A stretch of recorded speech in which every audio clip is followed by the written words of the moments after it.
most of them, if you talk to them as a business owner and say like, this doesn't make sense to do, they're okay with that. You're talking to them business owner to business owner. Hello, Blake Oliver here, and this is Gearing Up, a series by Relay. Relay is business banking designed for accountants and their clients. Just like me, they're obsessed with making firms more effective and efficient. So in each episode, I talk to real accountants and bookkeepers about one challenge they faced in their firm and how to solve it.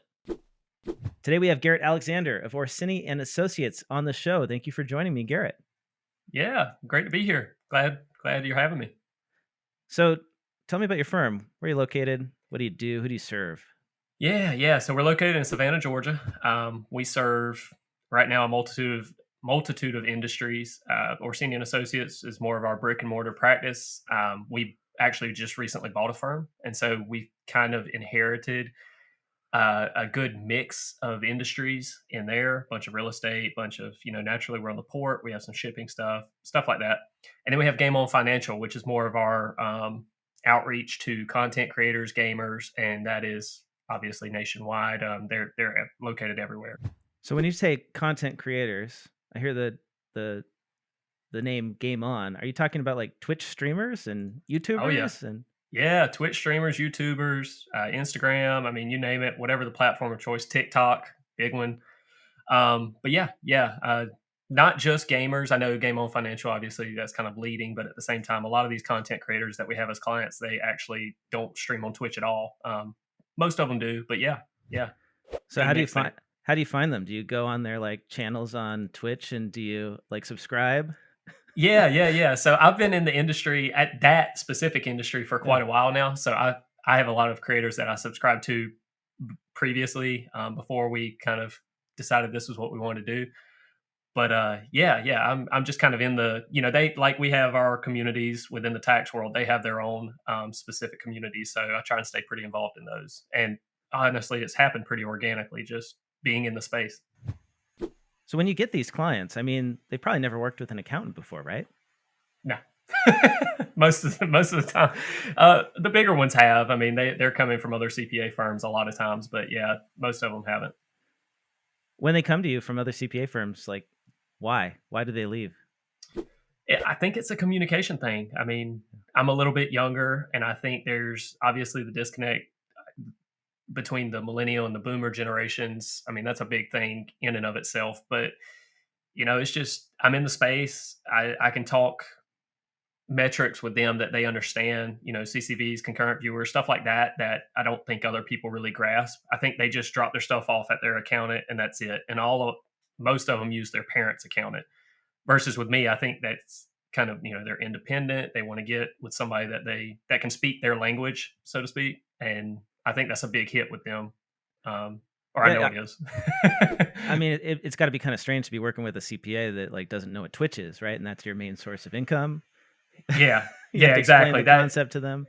It's an easy sell for me. That's why I said it was organic. I mean, it's not like I'm out there hard selling anything.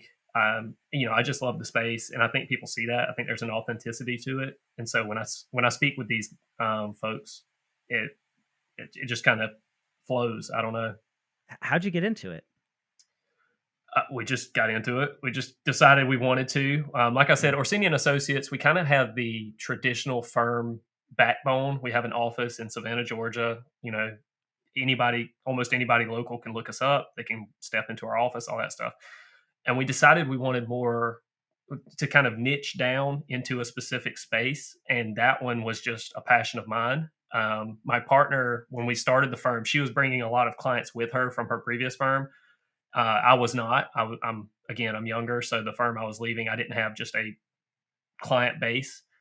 So I brought nothing. And so I thought it was a good idea just to, go out there and start building my book of business that way.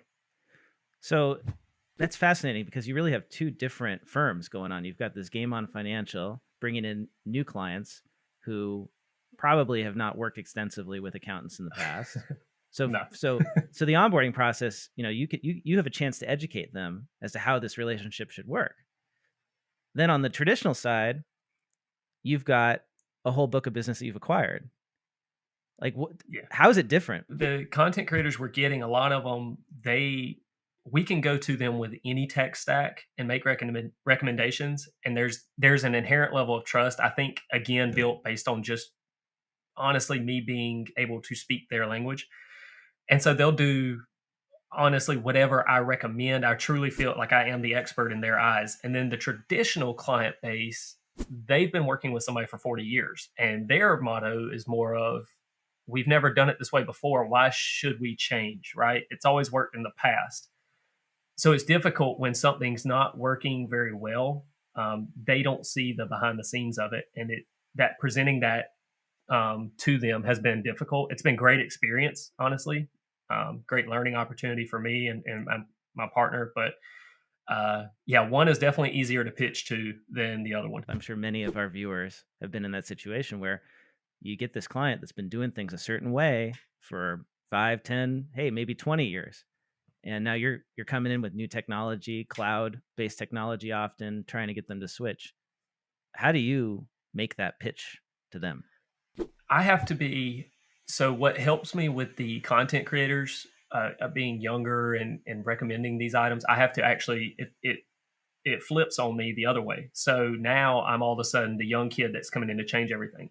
So I have to have it down to a science. I have to be able to communicate the value almost immediately, right? And I do that with, I mean, a multitude of ways, but the most consistent way I've found is with, I have a slide deck and I say, and I have a set process of, once we evaluate the client file, usually all of them, you've got payroll, you've got bookkeeping, and then, you've got banking and stuff like that. So you can kind of tailor your tech stack to what the client needs and present it to them in a slide deck, something they understand, make it bite-sized for them, and show the value immediately.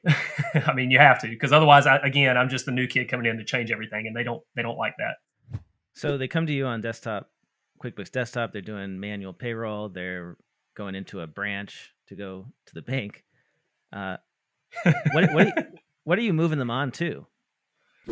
Yeah, good question. So we've tested a lot of things. QuickBooks Online predominantly. That's going to be the hub of everything, and then you kind of, from the hub, you go to the spokes. And so I like Gusto. In fact, I love Gusto, big proponent of Gusto. I think I have one client on ADP and all the rest are on Gusto. And then I still have a few that are manual that we are converting. We've been doing this over a period of time and had good success. But so Gusto, and then Relay, obviously for the banking needs, we're pushing Relay as hard as we can. And we've had, good success with QBO, Gusto, Relay. And I don't like changing it up too much because, again, I have to have something set and I need to know what I'm doing when I'm making, because once I get past the pitch, I have to do the conversion and I need to know kind of what's going on. And it's easier when I have that defined tech stack to take to them. I try to give the carrot before I give the stick, right? I try and give you the good news and the good reasons for doing it.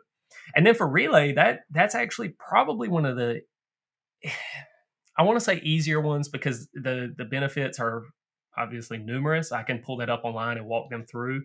But for, if they're hard set on talking to a person, I would actually tell them you can keep the local branch. You're depositing cash, you're going to need the local branch anyway. Keep that. Let's just move all of your actual true operating your activity into Relay. And that's going to save us a lot of time with the data entry, everything like that. The data coming over to QuickBooks is going to be cleaner than you've ever seen it. It'll give us, the accountant on our end, it'll give us so many more options as far as like how to do things because we'll actually be able to see the data. And I think at the end of the day, when I tell them I need to be able to see the data and advise you, and I can't do that on the system you're currently on, that's what they're after. They want that advice. And I tell them I can't do it without this model. Banking with Relay has helped in unexpected ways. I've, for example, talked to a client about switching to Relay, but they said, do you charge for incoming wire fees? And it's a shipping company because we're in Savannah, so big port in Savannah. And I said, that's a great question. I haven't been asked that before. Let's pull it up. Pulled it up online right then. Incoming wire fees, $0. That right there saved them $12,000, give or take. I mean, right, just above $12,000. Wow. And I was very upset because I was like, I didn't bill enough right away. I knew right away. Yeah, that your minimum price could have been $12,000 a year, right? Just for that. And yeah, so all of their business, all of their customers pay them incoming wires, and so that right there, that was a chunk of change for them. I mean, this is small business now, not massive, not a lot of business here. So that 12,000 means a lot to them, and that they right then they were like, okay, we're done. Yep, that's all we need to see. And so it's been different. Yeah, and you took the time to learn a little bit about their business. Yeah, and the other thing I love that you said is that you say to your clients or your prospects that this is what's going to allow me to advise you because I can access all of these tools. So if they're all in your office on a desktop, I can't do that. Yeah, I think the technology these days, I don't try and compete with the technology itself. I mean, most of our clients want the advice. Most of them, if you talk to them as a business owner and say, like, this doesn't make sense to do, they're okay with that. You're talking to them business owner to business owner. Garrett, thank you so much for sharing your sales tips with us, your insights. We're not calling it sales, though. Whatever we call it, the way that you get your clients onto the cloud tech stack. Thank you for sharing that with us. If people want to learn more about you, connect with you online, where should they do that? Oh, yeah, absolutely. So I am your local tax guy on Twitter. Follow me there. I am on Facebook. I'm going to be completely honest, I'm not as involved there. But yeah, you can go to our website, orsinianassociates.com. Find more about just Melanie and I, my partner, Melanie. Give a little bit of background on the website and all so you can get to know us. But yeah, Twitter is probably the main space if you want to interact. DM me. Let me know, any questions you may have. And let us know when you get up your Twitch channel for doing tax returns. Or on Twitch, live stream tax returns. That's right. Or bank recs, live stream a bank rec in QBO. With Relay. We should do it sometime. Yeah. That would be fun. I would be up for that. There we go. Thanks, Garrett. Talk to you soon. Yep.